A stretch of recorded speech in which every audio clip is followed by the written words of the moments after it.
So what I want to talk about is value of information, which I think of as, and I'm not the first to say this, sensitivity analysis for decision makers. And I found that this is a really important distinction: sensitivity analysis for decision makers versus sensitivity analysis for scientists, right? As scientists, we love to think about all kinds of uncertainty, and we want to think about how uncertainty affects the predictions that we might make. But I think for decision makers, the focus is very different. How much does the uncertainty matter to the decision in question? And that change of focus really asks us to think about uncertainty in a different way. So if we could reduce if as a decision maker, I could reduce any piece of uncertainty prior to committing to a course of action, how much would it improve how I expect to achieve my objectives? That's the focus of a decision maker. Like, what do I get if I invest in reducing uncertainty? How does that improve my decisions? So I want to talk about this, and I want to talk about how we implement value of information and maybe a new method for doing it in certain circumstances.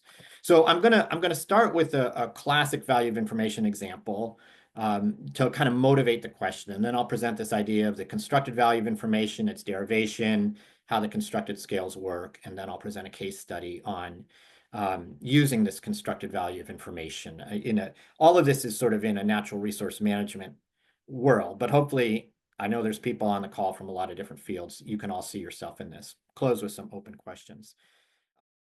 The whooping crane. Whooping crane is its sort of iconic endangered species in North America. In the 1940s, there were only 12 of these birds left. They were hunted.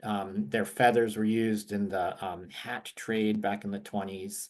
And so there were very few of them left. They brought a few eggs into captivity. They started breeding them in captivity and then started putting in place conservation measures to try to help these birds recover. They're really a sort of spectacular bird. This particular bird is one that was one of the longest lived in captivity. It was a bird named Canis that lived about 50 years at the Patuxent Wildlife Research Center and was sire to sort of a lot of the cranes that were produced in captivity.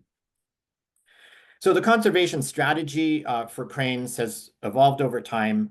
There is a population, the sort of extant one that remained in the wild the whole time would breed up in Wood Buffalo National Park in Canada and then fly down in winter at Aransas National Wildlife Refuge in Texas. That was the one that was down to 12 birds. It's now probably back up to like 400 through conservation measures, both in the northern and southern area habitats. Then there was this project that began around late 90s, early 2000s to reintroduce a population of migratory birds that would migrate between Wisconsin, Necedah National Wildlife Refuge in Wisconsin, and Florida. Chassahowitzka National Wildlife Refuge was the original destination for these birds. The trick is, how do you reintroduce a migratory bird when there's no migratory birds left in that population? Because these birds learn their migratory path from their parents. There are no parents. They release these birds as 9-month-old chicks, fledglings. How do you get them to learn how to fly to Florida from Wisconsin? Well, turns out what you do is you dress up like a crane. You get the baby chicks to imprint on the humans, right? And then you get in an ultralight aircraft and the chicks follow you for 1,500 miles from Wisconsin to Florida. Now, this seems crazy, but if you've seen the movie Fly Away Home, this method was tested out on Canada geese first and then used on these endangered whooping cranes.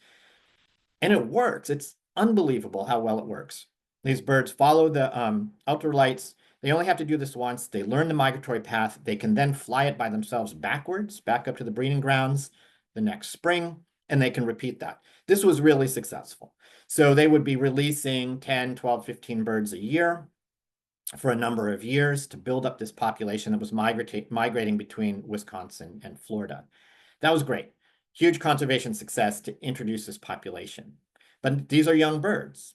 Now we need them to grow up and start making babies, right? Well, so what happened, the story work, I and some colleagues came